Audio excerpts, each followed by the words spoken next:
সংখ্যা কি এটা আমরা সবাই বুঝতে পারবো। মানে যে কোনো চিহ্ন, গাণিতিক চিহ্ন পরিমাণ বা গণনা করতে যেটা বোঝায়, এটা খুব সিম্পল। সংখ্যা কি এটা 1 নম্বরে আপনার আসতে পারে, সংখ্যা পদ্ধতি কি 1 নম্বরে আসতে পারে। ঠিক আছে, সংখ্যাকে প্রকাশ করার যে কৌশল সেটাই সংখ্যা পদ্ধতি, এটা খুবই সিম্পল, সবাই পারবে। আর হচ্ছে এখানে সংখ্যা রেখা, এই যে দেখেন একটা রেখা আছে দেখছেন এখানে।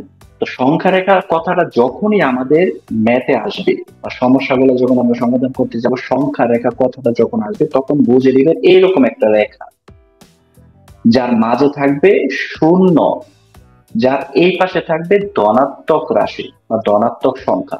এই যে 1, 2, 3 এরকম কন্টিনিউয়াস চলতেই থাকবে অসীম পর্যন্ত। এদিকে থাকবে হচ্ছে আমার বাস সাইডে থাকবে হচ্ছে ঋণাত্মক সংখ্যা, -1, -2, -3, অসীম পর্যন্ত চলতেই থাকবে। তো এই বিষয়টাকে বলবে বা পুরো লাইনটাকে রেখাটাকে বলবে সংখ্যা রেখা, যে রেখার উপর সংখ্যাটা থাকবে অসীম পর্যন্ত, দুই দিকেই, শূন্যের এই পাশে ডান পাশে ও বাম পাশে, ডান পাশে হচ্ছে ধনাত্মক, বাম পাশে হচ্ছে ঋণাত্মক। তাহলে কি পুরো জিনিসটাকে আমরা সংখ্যা রেখা বলবো। তাহলে সংখ্যা রেখাটা পরীক্ষায় আসতে পারে 1 নম্বরে, সংখ্যা রেখা কি, তখন আপনি ছোট করে এই চিত্রটাও এঁকে দিবেন, সংখ্যা রেখার চিত্রটা, তাহলে ফুল নাম্বার পাবেন। তারপর যদি আমি বিভিন্ন প্রকার সংখ্যা, এটা গুরুত্বপূর্ণ, এখানে স্বাভাবিক সংখ্যা নিয়ে আমরা আলোচনা করছি, এই কথাটা আসবে।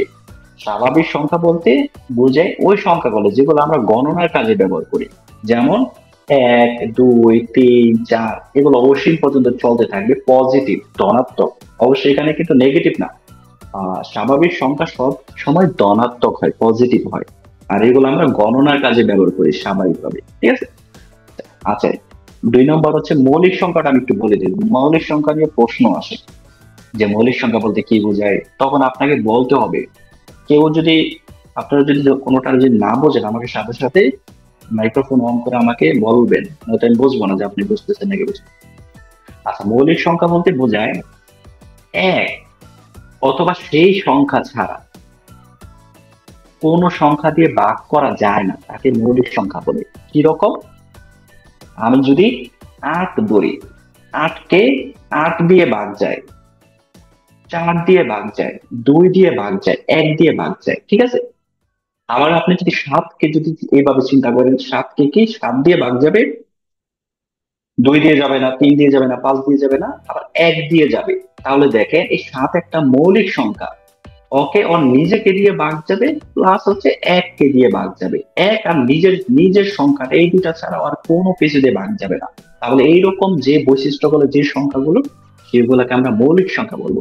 এখানে সেটাই বলছে, যে সংখ্যাগুলো এক এবং সেই সংখ্যা ছাড়া অন্য কোনো সংখ্যা দিয়ে ভাগ যায় না, মানে 7কে 7 আর 1 এই দুটা ছাড়া অন্য কোনো কিছু দিয়ে ভাগ যাবে না।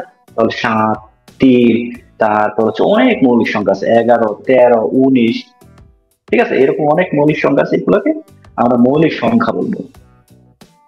আচ্ছা, তারপর হচ্ছে যৌগিক সংখ্যা, যেগুলাকে এক আর ওই নিজস্ব সংখ্যা ছাড়া যদি ভাগ করা যায়, যেমন 8 একটা যৌগিক সংখ্যা, কারণ 8কে 8 দিয়েও ভাগ যায়, 1 দিয়েও যায়, আর 4 দিয়ে, 2 দিয়ে, মানে বিভিন্ন ভাবে তাকে ভাগ করা যাবে, শুধু মৌলিক সংখ্যা ছাড়া বাকি যত সংখ্যা আছে সবগুলাই যৌগিক সংখ্যা। এটা খুবই সিম্পল।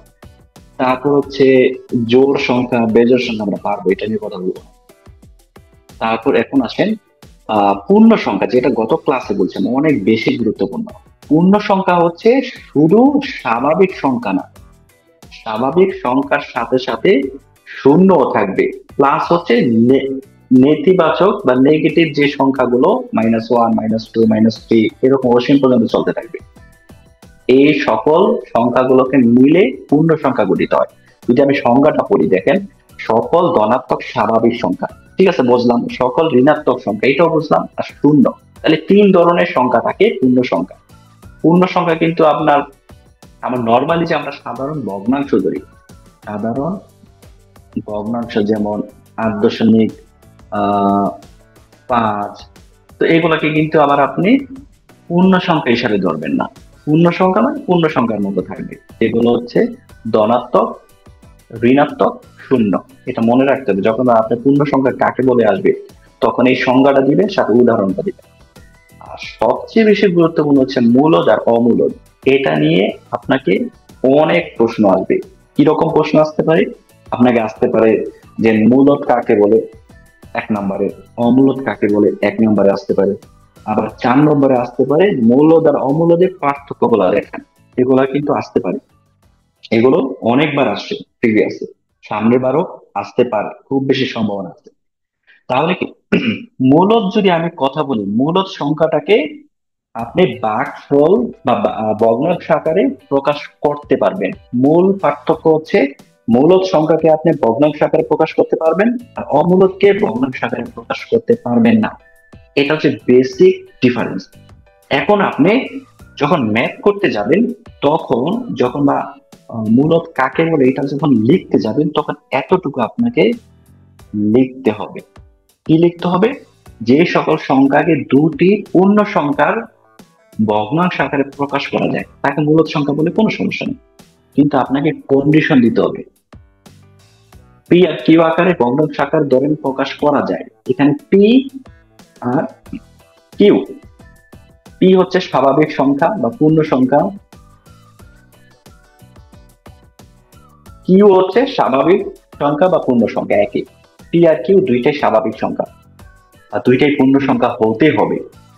আর কিউ, এই যে যে হরটা আছে, এটা কখনোই শূন্য হইতে পারবে না, শূন্য চেয়ে বড় হবে, মাস শূন্য চেয়ে বড় হবে।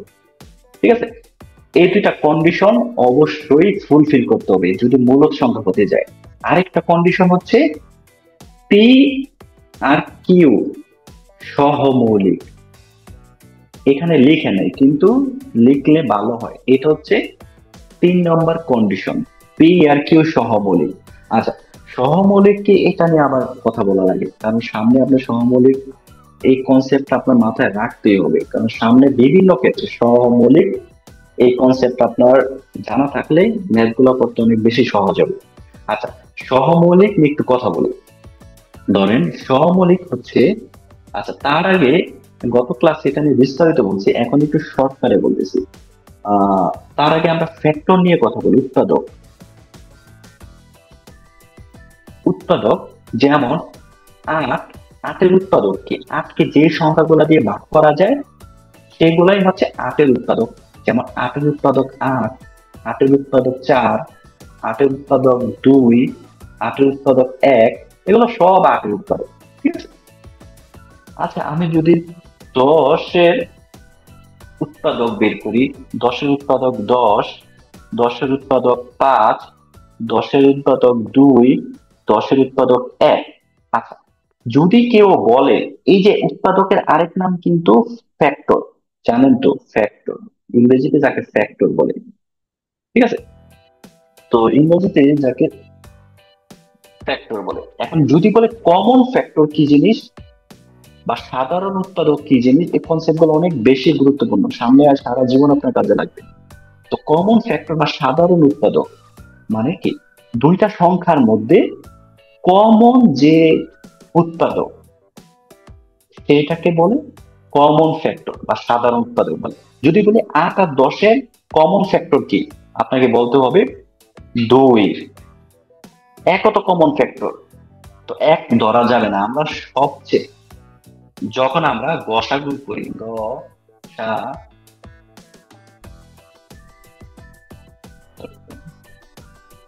আমরা যখন গসাগু করি তখন আমরা কি করি? গরিষ্ঠ, সবচেয়ে বড়, সাধারণ, গুণনীয়ক মানে উৎপাদক, গুণনীয়কের আরেক নাম উৎপাদক। আমি তো দ্রুত বলতেছি, কিন্তু আপনাকে বুঝে নিতে হবে। দেখেন, উৎপাদকের ইংরেজি নাম হচ্ছে ফ্যাক্টর, উৎপাদকের আরেক নাম হচ্ছে গুণনীয়ক, একই কথা। যখন আমরা গসাগু করি, গসাগু, তখন গরিষ্ঠ, সাধারণ, গুণনীয়ক, সবচেয়ে বড় কমন ফ্যাক্টরটাকে আমরা গসাগু বলি। এটাও কিন্তু আপনার একটা নতুন একটা জিনিস শিখে নিলেন।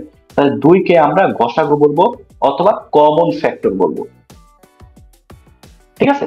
আচ্ছা, কমন ফ্যাক্টরের কনসেপ্টটা আমরা কিন্তু ক্লিয়ার।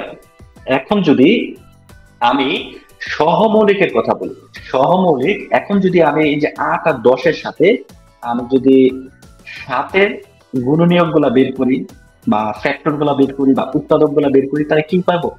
7 দিয়ে অথবা 1 দিয়ে। ঠিক আছে, 7 আর 1। এখন 7-এর গুণনীয়ক গুলো হচ্ছে 7 আর 1। এখন যদি আমি এরকম চিন্তা করি, 10 আর 7-এর মধ্যে কমন ফ্যাক্টর কি, আপনাকে অবশ্যই মনে রাখতে হবে এক।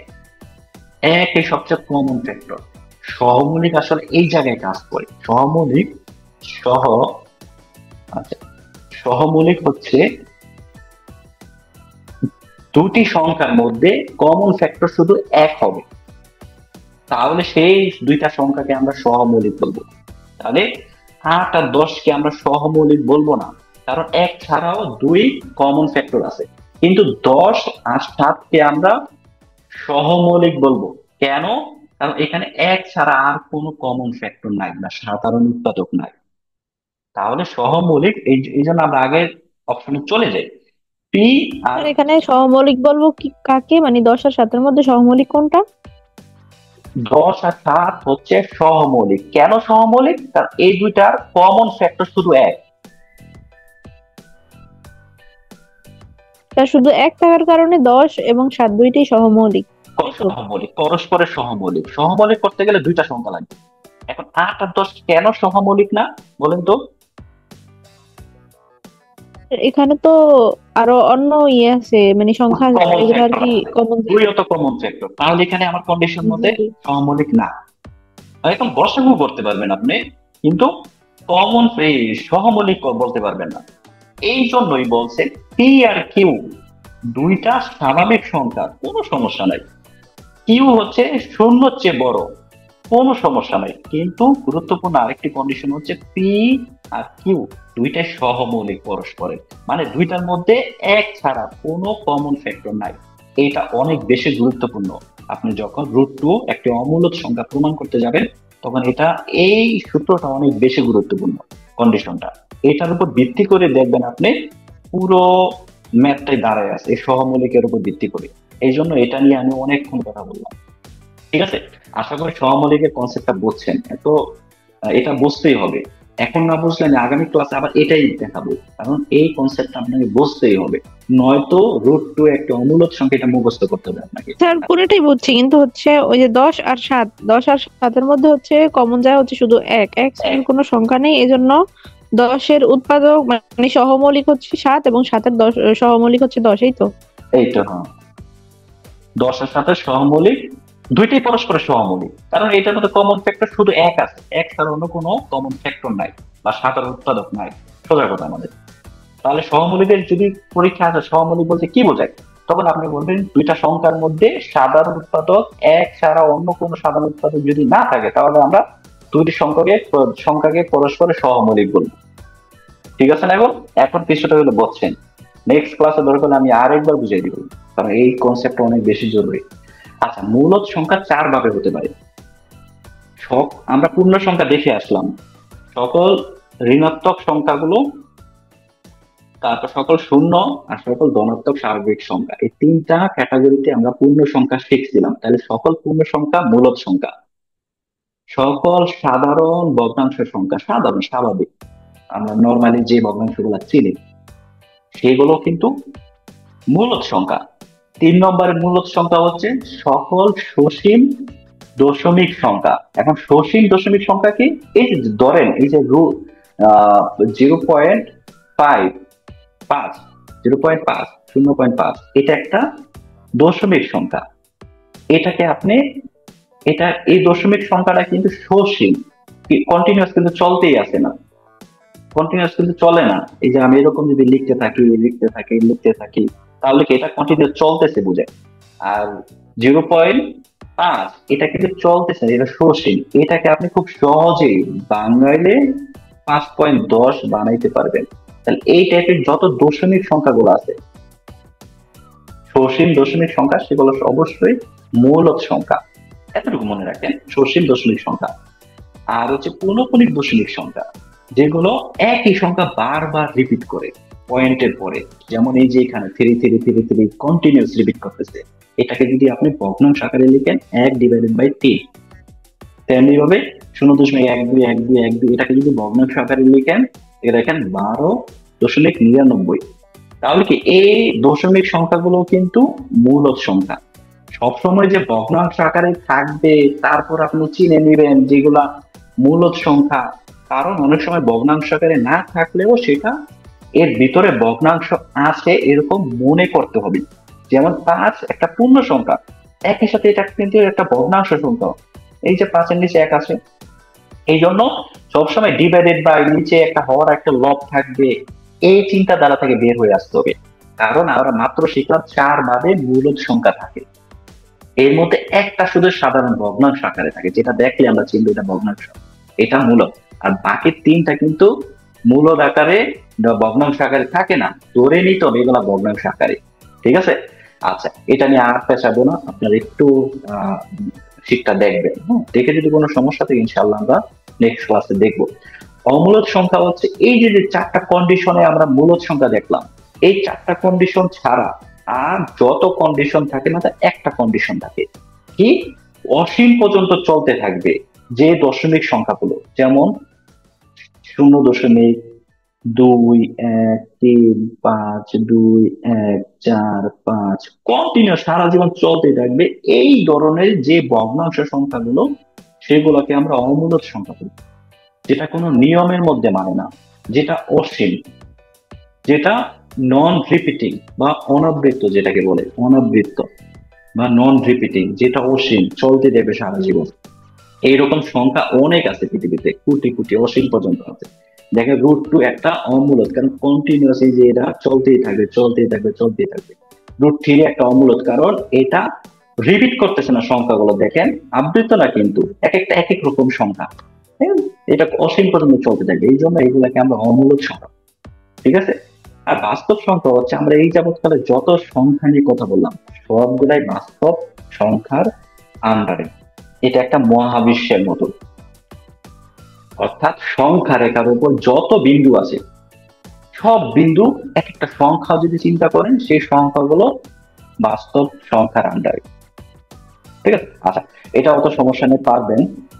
তাহলে আমরা আমাদের কাঙ্ক্ষিত ম্যাথে চলে যাই। আমরা অনেকক্ষণ এই বেসিক নিয়ে কথা বললাম।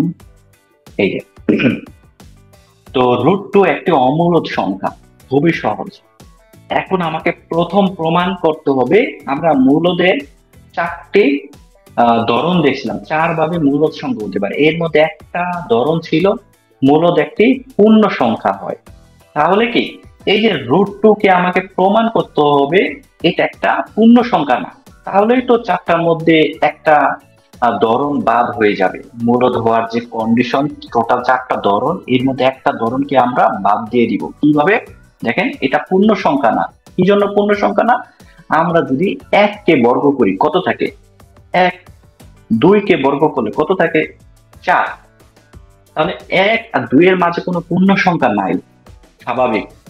এখন যদি √2 কে আপনি বর্গ করেন তাহলে কত থাকে 2, তাহলে কি এই যে বর্গ করার পরে 1 আর 4 এর মাঝে কি 2 এর অবস্থান, তাহলে কি আর স্বাভাবিকভাবে বলতে পারি না এই যে স্কোয়ারে যে √2 এটা এই দুইটার মাঝে অবস্থান করে।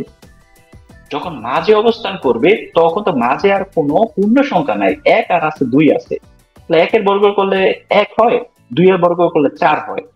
তাহলে কি এর মাঝে যখন অবস্থান করবে তখন আপনাকে নিশ্চিতভাবে ধরে নিতে হবে এটা একটা পূর্ণ সংখ্যা না, √2 একটা পূর্ণ সংখ্যা না, কারণ √2 1 আর 2 এর মাঝে অবস্থান করে।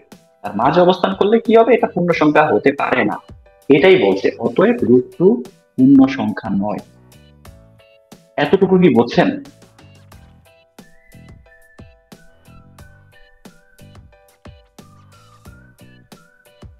স্যার এগুলো আমার একটা বুঝি নেই। কোন জায়গাটায় বোঝেন আমাকে বলেন, তাহলে আমি আপনাকে ধরতে পারবো যে আসলে। আচ্ছা, স্যার ওই যে বলেন। 2 নাম্বার ধরনটা থেকে। আচ্ছা, এই না না, এই যে এতটুকু পূর্ণ সংখ্যা নয়, এতটুকু আমরা আগে বুঝি। 1 এর স্কোয়ার করলে 1 হয়, 2 এর স্কোয়ার করলে 4 হয়, এতটুকু বুঝছেন? হ্যাঁ স্যার, এটা বুঝছি। আচ্ছা, তাহলে কি এর √2 কে যদি আপনি স্কোয়ার করেন তাহলে কি হয়, 2 হয় না? জি। আচ্ছা, এই 2টা 1 এর চেয়ে বড় কিন্তু 4 এর চেয়ে ছোট, তাই না? এটা বলা যায় 1 আর 4 এর মাঝে জি কি স্যার। অবস্থান? তাহলে কি হ্যাঁ। বর্গ করার পরে আমরা দেখলাম 1 আর 4 এর মাঝে 2 এর অবস্থান। এটা যে কন্ডিশন আমি এখানে দেখাইলাম, একই কন্ডিশন কিন্তু ওই যে আমি বর্গ করা অবস্থায় ওইটা দেখাইতে পারি। 1 এর বর্গ আর 2 এর বর্গ এটার মাঝে অবস্থান করে হচ্ছে এই যে √2 স্কোয়ার।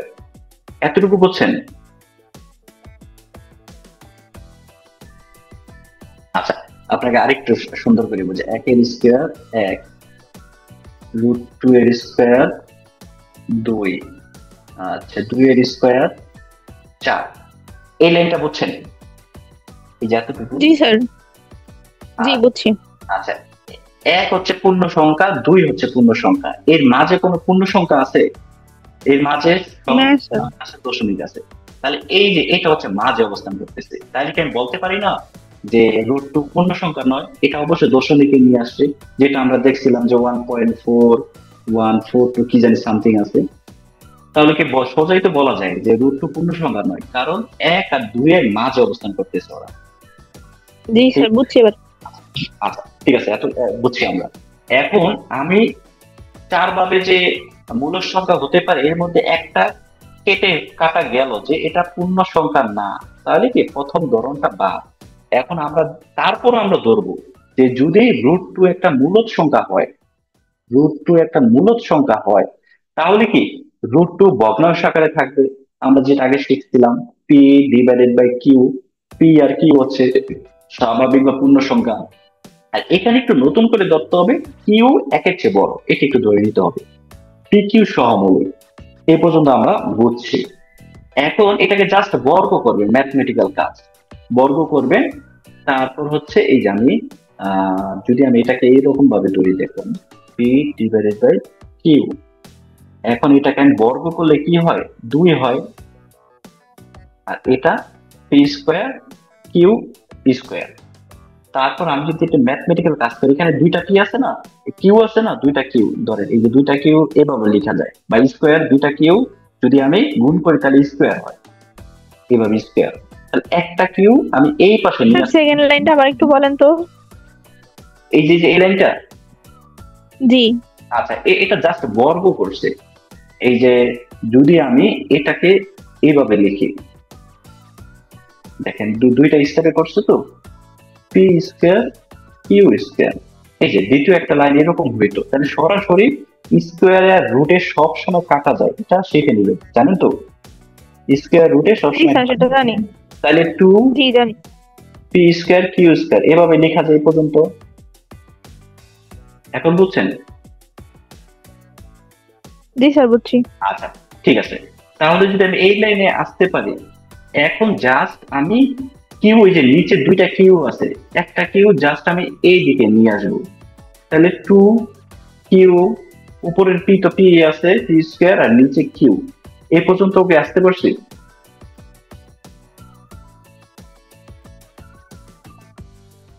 আচ্ছা, এ পর্যন্ত আসছে, আমরা ধরে নিচ্ছি। এখন এখন আমার কাছে এই সংখ্যাটা আছে, এই যে এই সংখ্যাটা আছে 2p, 2q, 2q একটা পূর্ণ সংখ্যা। কারণ কিউ যদি একটা পূর্ণ সংখ্যা হয়, ওর সাথে আমি 2 গুণ করলে সেটা পূর্ণ সংখ্যাই থাকবে। কিউ যদি পূর্ণ সংখ্যা আমি 2 ধরি, 2 এর সাথে 2 গুণ দিলে কি হয়? 4 হয় না? এটা একটা পূর্ণ সংখ্যাই হয়। পূর্ণ সংখ্যার সাথে গুণ যত দিয়ে গুণ দেন সেটা পূর্ণ সংখ্যাই থাকে, 2 দিয়ে গুণ দিলে পূর্ণ সংখ্যাই থাকবে। তাহলে কি আমি বলতে পারি না এই যে 2q একটা পূর্ণ সংখ্যা?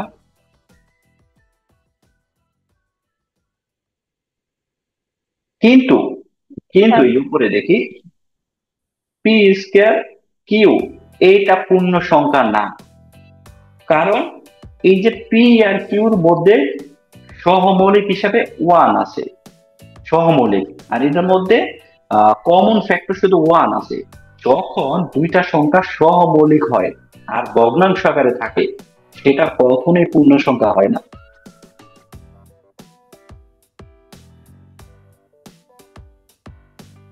বুঝছেন?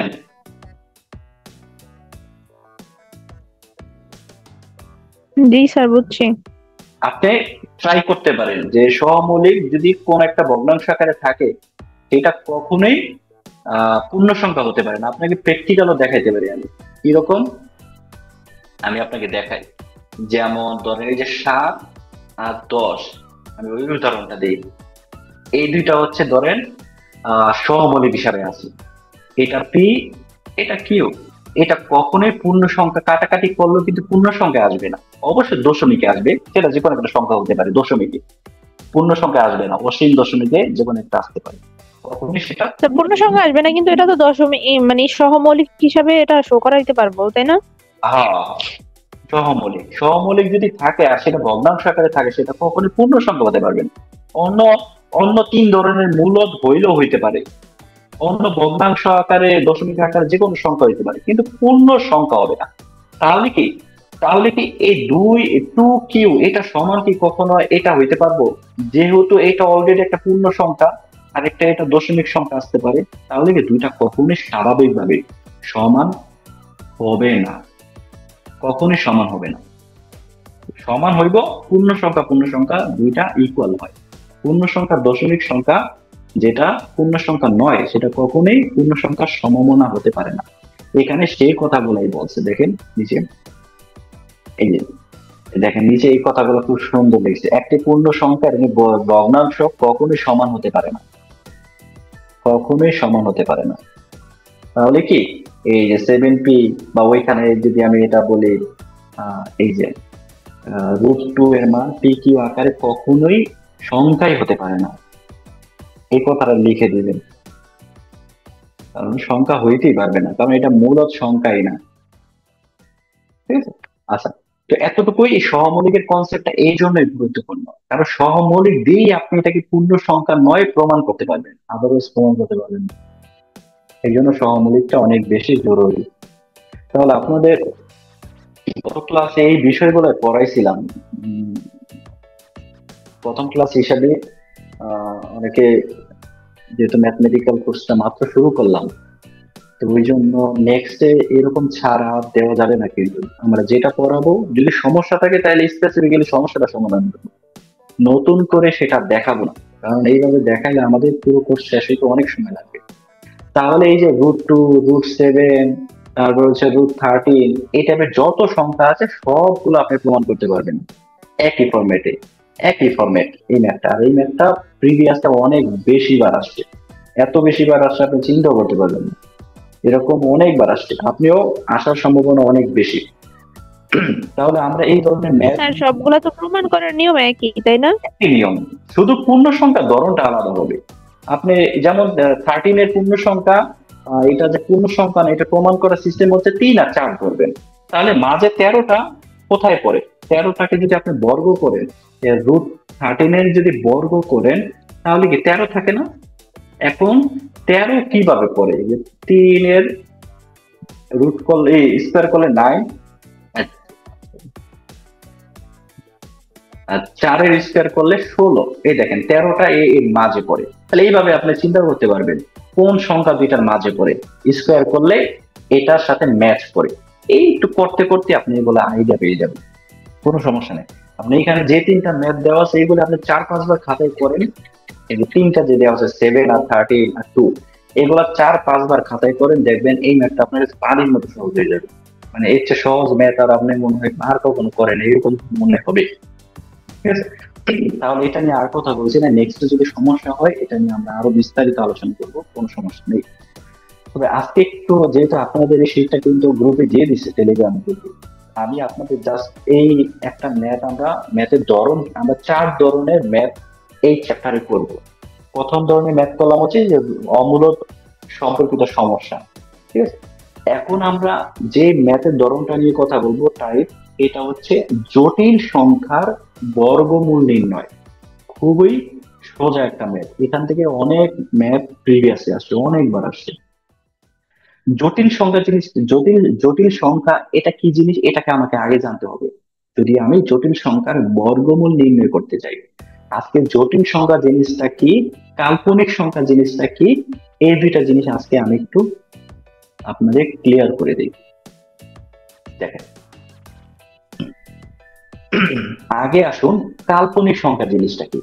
দেখেন, আমরা বাস্তব সংখ্যা ছাড়া যত সংখ্যা আছে সেগুলো কাল্পনিক সংখ্যা,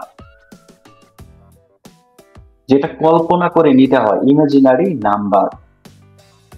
কি, কাল্পনিক সংখ্যা হলো এমন এক ধরনের সংখ্যা যার বর্গ একটি ঋণাত্মক বাস্তব সংখ্যা, খুবই জটিল লাগতেছে না? যার বর্গ যদি কাল্পনিক সংখ্যাকে আই দিয়ে প্রকাশ করা হয়, ইমাজিনারি, হ্যাঁ, আই ইমাজিনারি, এবার মনে রাখবেন। এই সংখ্যাটা যিনি প্রকাশ করছে তার নাম হচ্ছে এই যে লিওনার্ড অয়েলার। এই লোক এই যে আই নামক একটি প্রতীক নিয়ে আসেন। কেন নিয়ে আসেন? কারণ ওইখানেও তার যুক্তি আছে। এই যে -2, এটার কি, আচ্ছা আরো সহজ করে দিই, -4, এটার কি বর্গমূল আপনি বের করতে পারবেন? আপনি যদি ক্যালকুলেটর সামনে থাকেন, এটার বর্গমূল বের করলে বড় করে লেখা আসবে এরর। কেন? এটাকে স্বাভাবিকভাবে নির্ণয় করা যায় না, ম্যাথমেটিক্যালের সলিউশন নাই। তবে কিভাবে সলিউশন করা যায়? এই যে রুট 4টাকে আপনি ইমাজিনারি সংখ্যা ব্যবহার করে এটা খুব সহজেই সলিউশন করতে পারবেন।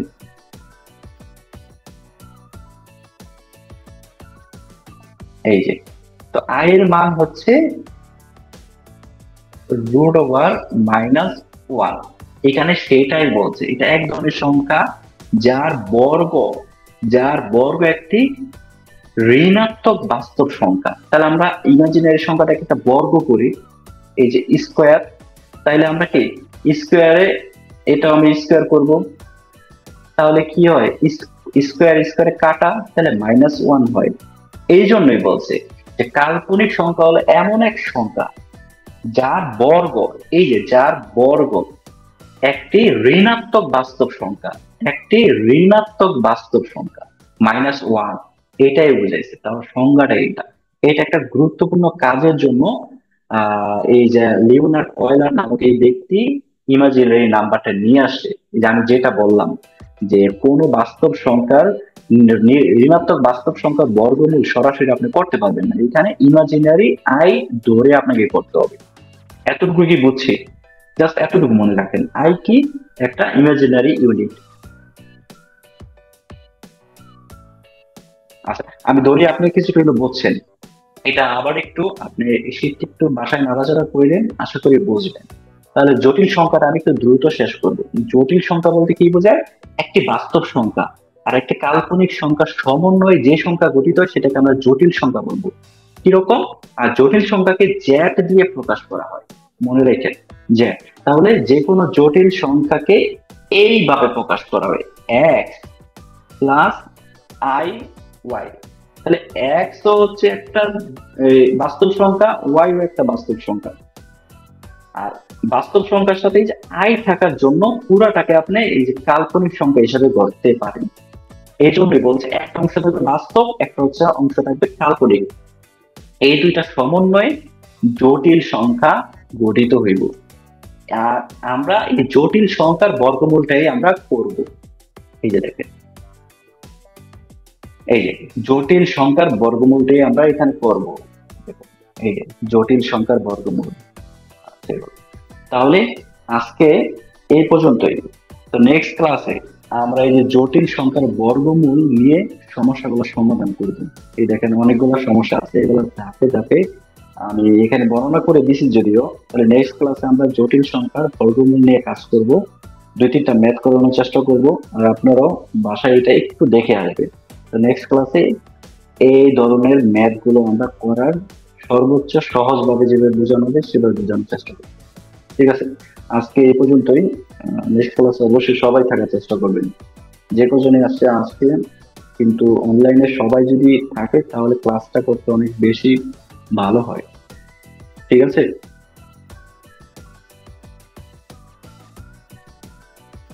আচ্ছা আপনারা যে দুজন আছেন